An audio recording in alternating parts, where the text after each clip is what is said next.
Хвалю Ісус Христос, працягваю гэтыя мае каментары да лекцыі Аўгустына. Зрэшты, калі не памыляюся, здаецца, што ён можа нават не ў адной канферэнцыі гэта казаў, што там таксама быў перарыў, і ў нас так трошку з вамі выйшла, магчыма. Не памятаю, ці там у адной лекцыі было, ці ў некалькіх. Чарговы пункт, тэма жыцця духоўнага, чым ёсць жыццё духоўнае. Аўгустын падымае тэму перапрацавання і знеахвочвання, якое перажываюць многія людзі. Канешне, это хваробы нашага часу, бегатня, інтэрнэт, усюды трэба паспець, нарошчванне тэмпаў, эканомікі, дастатку, ва ўсім трэба быць, кватэры, машыны і так далей. Усё это на нас уплывае, і мы, як вавёркі ў калясе, закладнікі сітуацыі, закладнікі сістэмаў гэтых цывілізацыйных. Нічога дзіўнага, што перапрацаваныя людзі. І Аўгустын кажа так. Паводле яго, тут пытанне духоўнае, глыбока духоўнае. Сёстры маці Тэрэза з Калькуты, служачы ў Індыі ў вельмі цяжкіх умовах, страшна замучаныя працай, але яны жывыя. Унутрана жывыя, не ў дэпрэсіях. Цяжка мне это праверыць, так кажа Аўгустын. Там не аж такі спецыяліст. Духоўнае жыццё і Дух Святы яны ажыўляюць. Псіхалогія гэтага не зробіць. Вельмі міла мне гэта чуць ад чалавека, который ўсё жыццё працуе як псіхатэрапеўт. І ўсё-такі разумее, месца псіхалогіі яна не заменіць ні ролю Святога Духа. І псіхатэрапія не вырашыць таго, што вырашае Гасподзь. І вельмі класна это чуць чалавека з вопытам, который надалей не плюе на псіхалогію, як многія веруючыя, што там Гасподзь усё рашыць. Аўгустін, канешне, не, это ж яго профіль. Ён працуе як псіхатэрапеўт. І адначасна ён ведае, што ёсць сферы, которые не вырашаюцца на ўзроўні псіхалагічным альбо псіхатэрапіі. І мне это асабіста вельмі-вельмі, што дух ажыўляе нашае жыццё. Дух, наш кантакт з Духам Святым, а ў гэтым сутнасць жыцця духоўнага.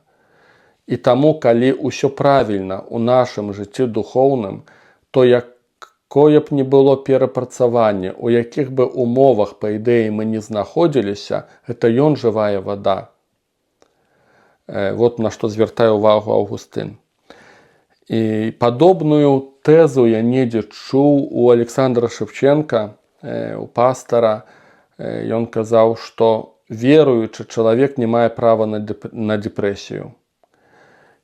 І зноў жа не падпісаўся б аж так, але разумею, як шмат у гэтай фразе ёсць. Што ўсё-такі дэпрэсійныя станы нас, ці многіх веруючых, яны гавораць пра духоўныя праблемы. Яны не проста гавораць пра тое, што знаружы нас давіць. Яны гавораць пра наш унутраны свет, пра нашыя адносіны да гэтага свету, пра тое, што нешта неправільна працуе. І з гэтым я згодны. Таму я б не быў бы аж так катэгарычны, як Аўгустін ці як Шевченка, але нешта ў гэтым ёсць. Нешта ў гэтым ёсць. Калі мы пазнаём любоў Божую, калі мы верым у валадарства Божае, калі мы жывём надзеяй на сустрэчу з ім, любім яго, калі ёсць кантакт з ім, то тады людзі, которые вакол нас, яны не павінны нас зводзіць. Ты разумееш, што ты не павінен тады нікому нічога даказваць, нікому кланяцца не павінен, апраўдвацца ні перад кім не павінен з людзьмі. Калі ў цябе нармальныя, здаровыя адносіны з Господам. Калі тут нешта ненармальна, я не з абвінавачваннем гэта кажу, проста разважаючы, то тады мы пачынаем заганяцца. Мы закладнікі людзей, сістэмы, этой ўсёй бегатні. Таму згаджуся так, што тэма перапрацавання і дэпрэсійныя станы – гэта глыбока духоўнае пытанне, пра гэта кажа Аўгустын. Тут корань крыецца.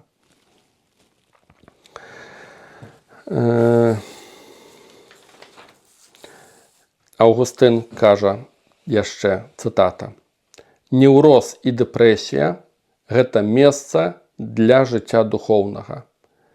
Гэта прарокі нашых часоў. Калі ў чалавека ўсё ёсць, і адначасна ўзнікаюць такія праблемы, таму што сэрца яго не насычаецца Богам. Неспакойнае сэрца маё, пакуль не спачне ў Богу» – знакамітая фраза святога Аўгустына. Зноў жа ж, не настолькі яна хіба што катэгарычная. Напэўна, можа, ёсць і шмат іншых прычын, которые могуць давесці да дэпрэсіі, ёсць паняцце пасляродавай дэпрэсіі, да, і не настолькі катэгарычны, але, як заўсёды, да, нешта ў гэтым ёсць. Все-таки, недзе там згаджаюся, да, што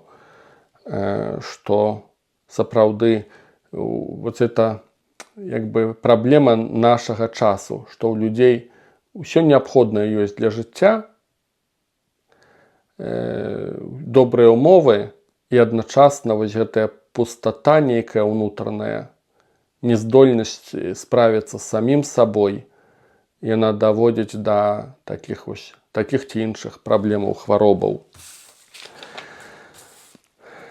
Наступны пункт. Жыццё духоўнае.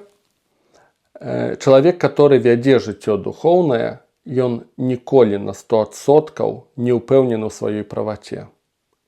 Аўгусцін падкрэслівае, што ўпэўненасць у сваёй праваце, 100% ўпэўненасць у сваёй праваце, гэта не жыццё духоўнае, гэта ілюзія.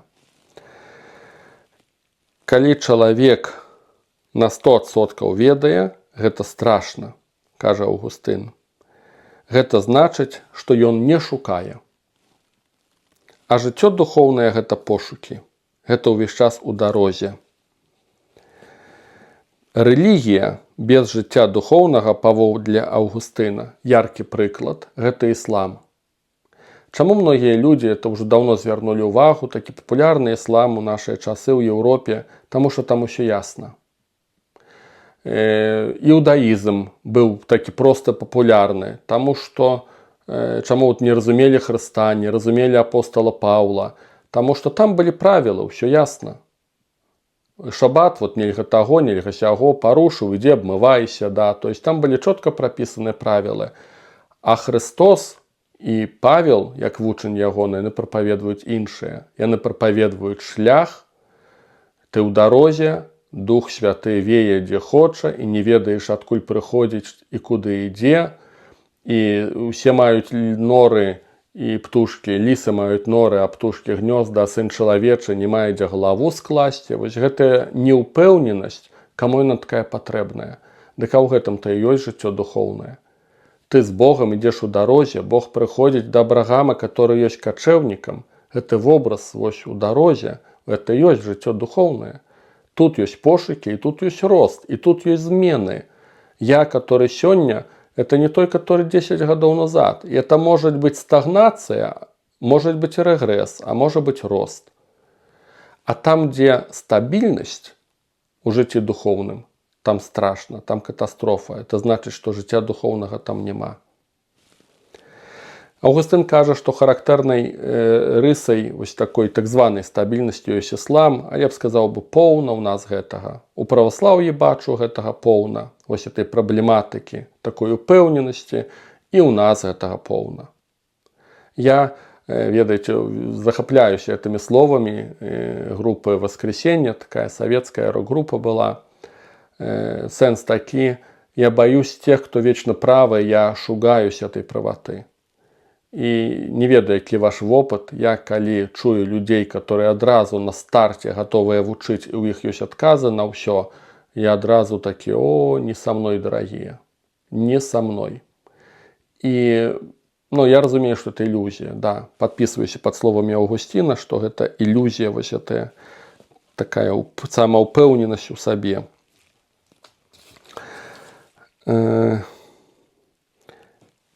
Пан Езус, цікава да гэта пункту, Аўгустын кажа, пан Езус не атакуе цывілізацыю. Пан Езус атакуе крывадушша веруючых людзей, которые заблукалі, которые нешта не так зразумелі, которые унутрана сур'ёзна пагубіліся. Там сэрца гнілаватае. Цікава, што у пана Езуса больш праблемаў з фарысеямі, намнога больш, чым з язычнікамі рымлянамі, чым з людзьмі, которые яўна грэшнікі. На это звяртае ўвагу Аўгусцін. І цікавая думка, я асабіста вельмі крытычна стаўлюся да тых поглядаў, калі чую, як людзі пачынаюць пра міравыя загавары, што там жыдамасоны і так далей. Як па мне, ход мыслі утапійны. Нават калі гэта і праўда. Моцныя свету гэтага яны заўсёды ўмелі паміж сабой дамаўляцца. І пачынаючы войны, таксама па-свойму заўсёды ўмелі дамаўляцца і дзяліць. Людзі бізнеса, людзі палітыкі, гэта заўсёды так было, ёсць і будзе. Але гэтая такая упэўненасць, што мы правы, а яны там нейкія загавары, нешта точаць. Гэта ход думкі, як па мне, вельмі глыбока утапійны і недухоўны. Як па мне. Там я заўсёды гэтыя матывы ўсе пра жыдамасонскія загавары, і людзі ўсё ведаюць такія, а это ты, а гэта сія. Я так адразу адкідваю як разважанні не асоба духоўных людзей. Наступны наш пункт. Жыццё духоўнае, паводле Аўгустына, жыццё духоўнае – гэта падабенства нашага жыцця да жыцця Бога. То есть аснова жыцця духоўнага ў тым, што мы яго шукаем, пазнаём і хочам быць на яго падобнымі. І таму, мае дарагія, як нам усім это трэба пачуць. Няма жыцця духоўнага без пазнавання Евангелія. Гэта невялікі пілатаж. Гэта нешта фундаментальнае. Гэта ва ўсім алфавіце буква А. Калі гэтага нават няма, нічога не будзе. І я гляджу, у якіх страшных ілюзіях мы жывём. Я ўжо паўтараюся, разумею, якія страшныя ілюзіі. Хто не ведае Евангелія, той не ведае Хрыста. Адназначна. Хадзіце вы на Еўхарыстыю, спавядайцеся вы, спаўняйце вы свае навенны, пабожнасці ўсе. Калі не акунаецеся ў Евангелія, разумееце, у чым праблема? Калі мы лічым, што это нам не патрэбна, мы абясцэньваем ахвяру Хрыста. Гэта значыць, што навошта ён увогуле прыйшоў тады? Навошта ён прапаведваў, каму ён гэта прапаведваў? Калі мы это лічым, што это такое для вышэйшых слаёў, а мы без гэтага справімся, нам хопіць вадзічку пасвяціць, свечку паставіць і проста не грашыць, гэта значыць, што мы проста у нейкім сэнсе кажам Хрысту, што ў прынцыпе тое, што ты прапаведваў, это пустое, навошта это каму патрэбна. Таму гэта момант, канешне, мяне зноў жа аукаецца ў сэрцы маім, што без пазнання Евангелія, у гэтым праяўляецца для нас, хрысціянаў, жыццё духоўнае. Без пазнання Евангелія нашае жыццё не становіцца падобным на жыццё Божае. Нас тады мала што з ім аб'ядноўвае.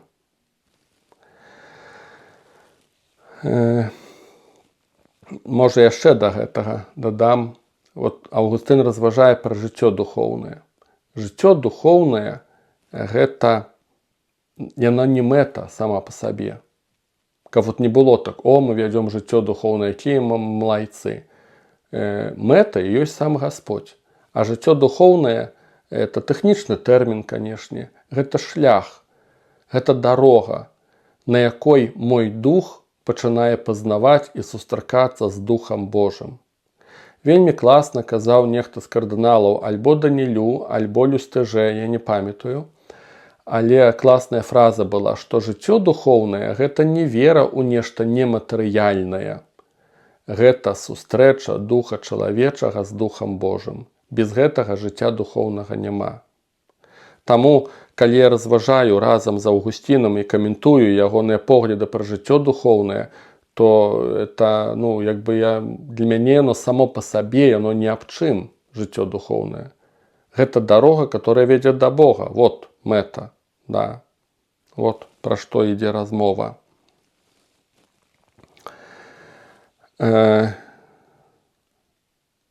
Наступны пункт. Жыццё духоўнае і свабода.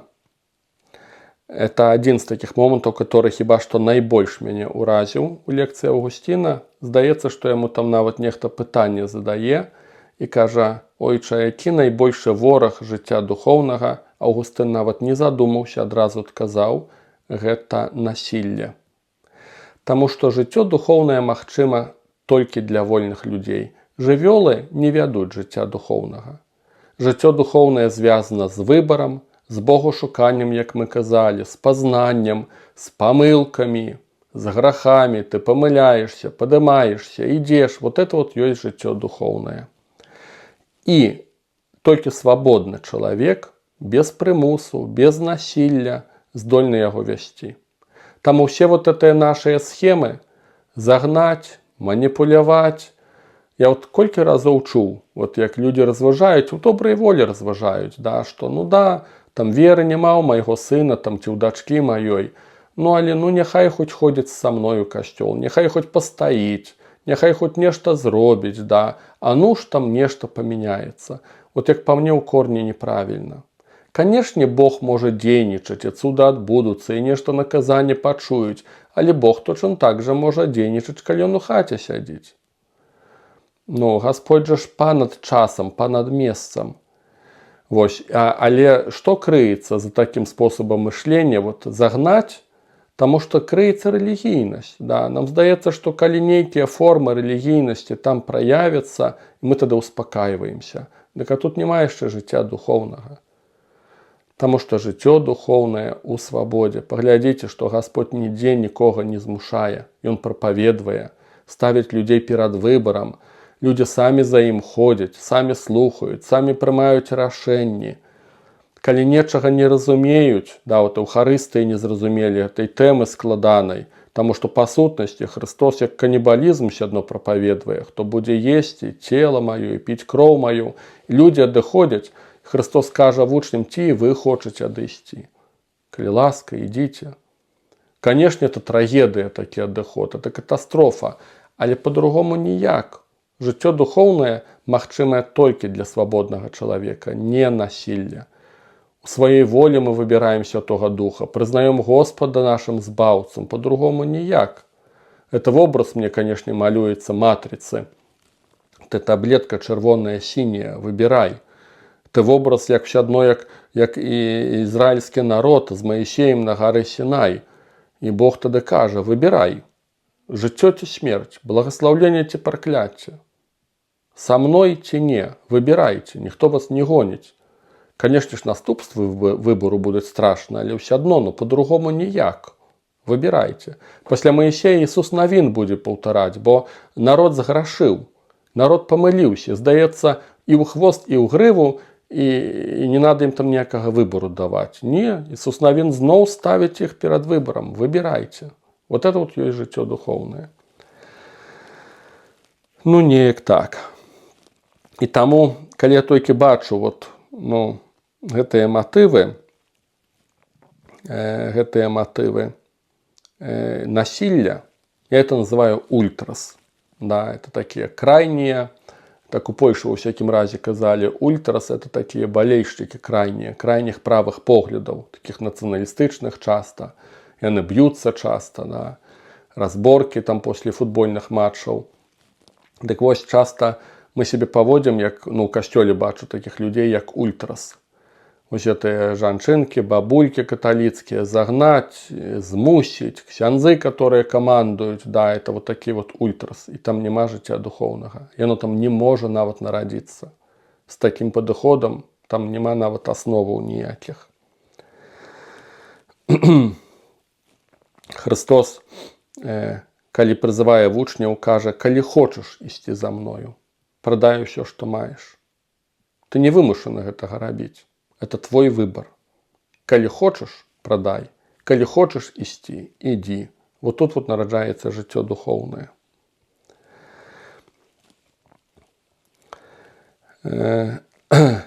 Таксама такі момант Аўгустын кажа класны, цяпер нагадаў, што жыццё духоўнае звязанае са свабодай у адносінах да іншага чалавека, але таксама у адносінах да самога сябе. Класны момант, я б да гэтага не дадумаўся.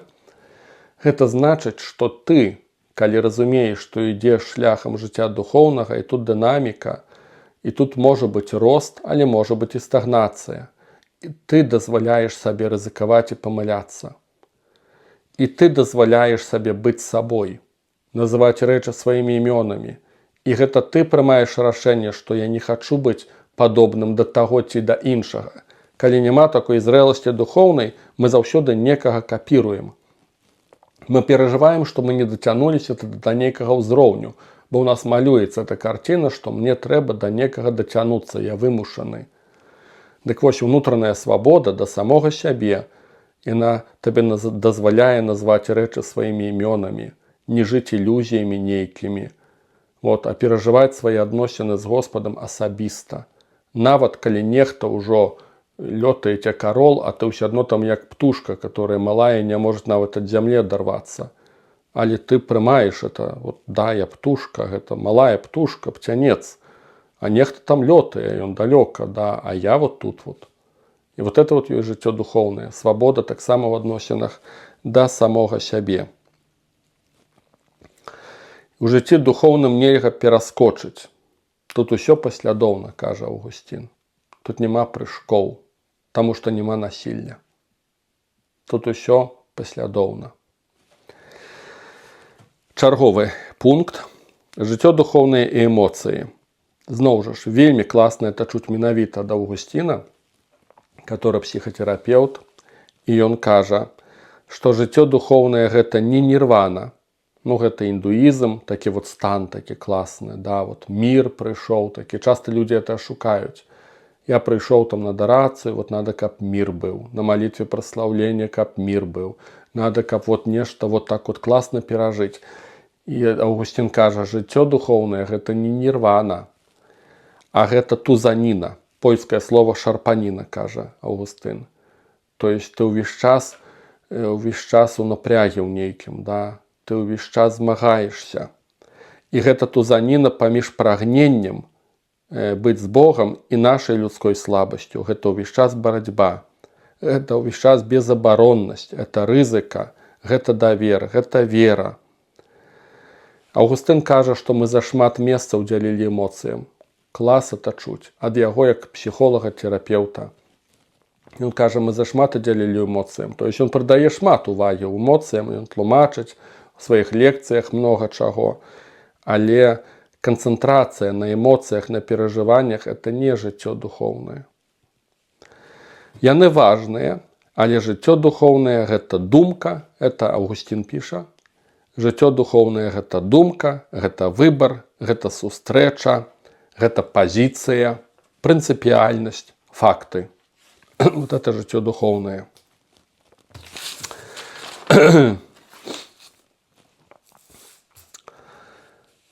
Брак прагнення сэрца сведчыць, што прагнення яны засыпаныя. Яны ёсць. Аўгустын кажа не пра эмоцыі. Прагнення сэрца – это нешта глыбокае. Класная цытата Томаса Мертона, трапіста, манаха.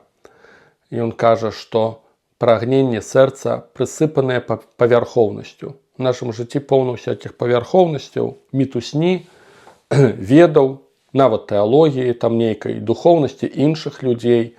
І вось усім гэтым мы засыпаем нашае глыбокія прагненне сэрца. Это думка Мертона. І апошняе.